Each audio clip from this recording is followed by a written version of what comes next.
Hi all. Now we are going to see about the thermal death kinetics of microorganisms. So what is thermal death kinetics of microorganisms? It is one of the sterilization process which you are following in during fermentation. So before fermentation, so what we have to do is we have to sterilize all the equipments and everything. So we need to know the trend at which the microorganisms are being destroyed. So mostly the effective way of sterilization is heating or killing by higher temperature or killing by thermal methods. So now we are going to see about the kinetics, how at what rate the microorganisms are being killed. So mostly steam or moist heat is the universally done sterilization for fermentation medium, except the use of filtration, except the use of filtration for sterilization media of animal cell culture. Only for animal cell culture we will be doing filtration method of sterilization, because they cannot withstand higher temperatures of sterilization and they are heat level compounds. So the destruction of microorganisms is considered by heat is considered as the loss of viability, not destruction, and it follows a first order chemical reaction. So the thermal death kinetics is represented by the equation minus dN by dt is equal to kd into n, where n represents the number of viable, that is live organisms present, and t is the time of sterilization treatment, and kd is the specific reaction rate constant of the reaction, or the specific death rate per time.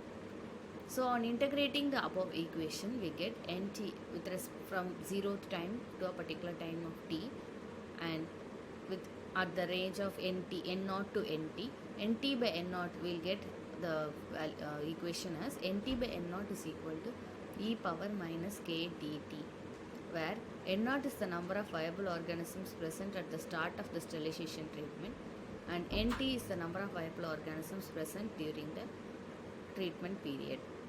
So if you take the logarithm on both sides, you will be getting ln nt by n0 is equal to minus kd into t. So the graphical representation is given by when the time increases, the ratio of the number of live organisms decreases exponentially. So when you take a ln value of this ratio, you will get a straight line. So for this thermal death kinetics, we have two predictions. One is the infinite time is required. We cannot define a time which is required to achieve 100% sterile condition, that is nt is equal to 0, and after a certain time there will be less than one viable cell present. So what we are saying is, after a particular, for example, if we say some 5 seconds, after a 5 second we'll be having at least one viable cell death.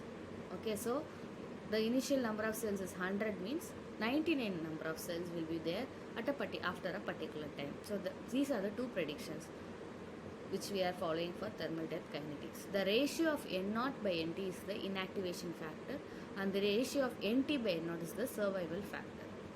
So how will you design the sterilization thermal death kinetics is that the ln of n0 by nt is v, that is using the ratio of n0 by nt we will be designing the sterilization of a particular microorganism.